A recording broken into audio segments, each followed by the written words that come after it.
மதுரை பெரிய ஆலம்குளம் பகுதியில் தரமற்ற முறையில் சாலை அமைக்கப்பட்டுள்ளதாக குற்றஞ்சாட்டி சாலை மறியலில் ஈடுபட்ட மக்களால் போக்குவரத்து பாதித்தது.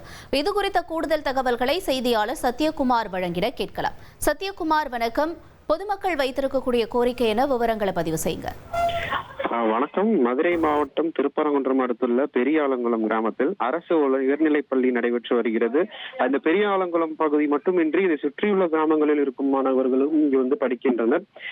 இந்த நிலையில் இந்த பள்ளிக்கு செல்லக்கூடிய இந்த சாலை மிகவும் மோசமாக இருப்பதால் புதிய சாலை அமைக்க வேண்டும் என இந்த பொதுமக்கள் கோரிக்கை விட்டிருந்த சூழலில் அந்த ஊராட்சி நிதியிலிருந்து 16 லட்சம் மதிப்பிற்கு 1 கிலோமீட்டர் தூரத்திற்கு புதிய தார் சாலையானது கடந்த 2 தினங்களுக்கு முன்பு அமைக்கப்பட்டது. ஆனால் இந்த சாலை மிகவும் மோசமாக தரமற்ற நிலையில் இருப்பதாகவும், எடுத்தால் கையோடு பெயர்ந்து வருவதாகவும், அந்த சாலையை அகற்றிவிட்டு புதிய நல்ல தரத்துடன் சாலை அமைக்க வேண்டும் என்றும், மேலும் இந்த அரசு பள்ளி கட்டிடங்கள் மராமத்து செய்ய வேண்டிய நிலையில் உள்ளதால் உடனடியாக அதையும் செய்ய வேண்டும் என்று ஆலங்குளம் கிராமத்தை சேர்ந்த 200க்கும் மேற்பட்ட பொதுமக்கள் இன்று காலை சாலை மறியலில் ஈடுபட்டனர்.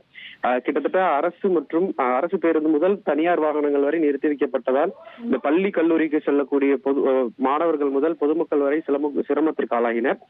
2 நாட்களுக்கு முன்பு போடப்பட்ட இந்த தார் சாலை தரமற்று இருப்பதாக பொதுமக்கள் இந்த போராட்டத்தில் ஈடுபடுவது ஒரு பக்கம் பரபரப்பை ஏற்படுத்திய நிலையில தற்போது திருப்பரங்குன்றம் வட்டார வளர்ச்சி அலுவலர் அந்த சாலை அமைத்த பொறியாளரை அழைத்து ஆய்வு செய்து நடவடிக்கை எடுப்பதாக இந்த பொதுமக்களுக்கு எழுத்து வடிவில் எழுதி கொடுத்ததையொட்டி இந்த போராட்டமானது தற்போது கைவிடப்பட்டுள்ளது.